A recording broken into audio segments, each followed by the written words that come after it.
If you guys want to know how to make a cheap leopard gecko enclosure, stick to the end of the video so you can find out.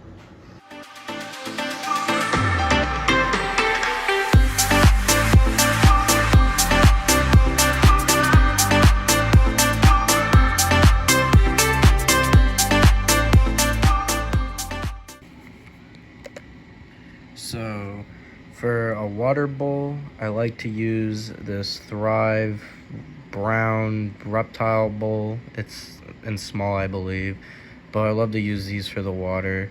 They're only like $10, so they're pretty cheap. Alright, so this is a really good substrate that I use. It's Eco Earth, but you guys can go ahead and get the cheaper version of Eco Earth with the blocks. It's like $8 at Petco or PetSmart. Alrighty, so you need the tote itself for the enclosure.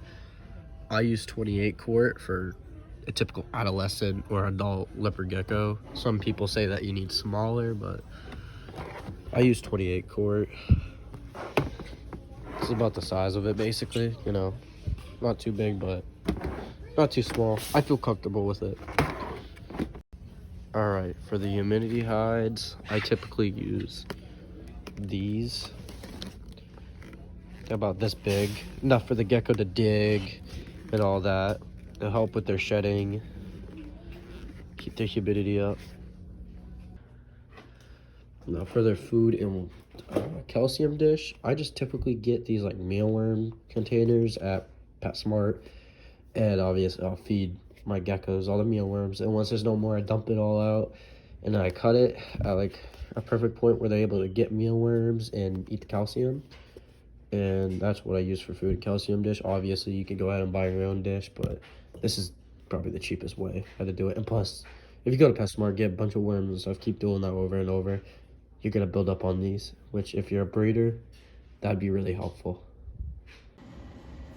Alright, so I'm not using the same tub as I was showing you guys at the Walmart, but still 28 quarts. So what I do is get your substrate. I use newspaper. I'm actually gonna spray this down to keep humidity in. Just not a lot, but it's a little bit. Put the newspaper down.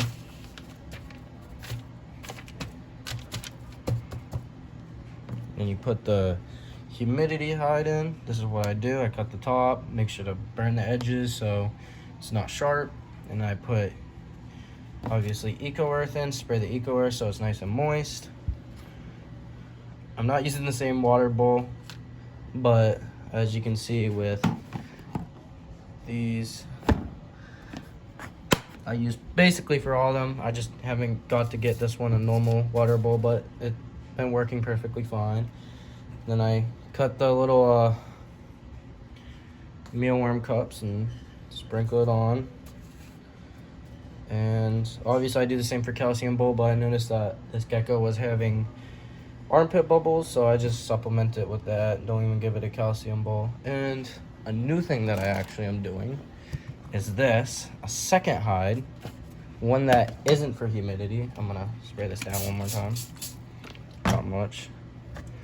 Plop it right there underneath the heat source and throw my gecko in.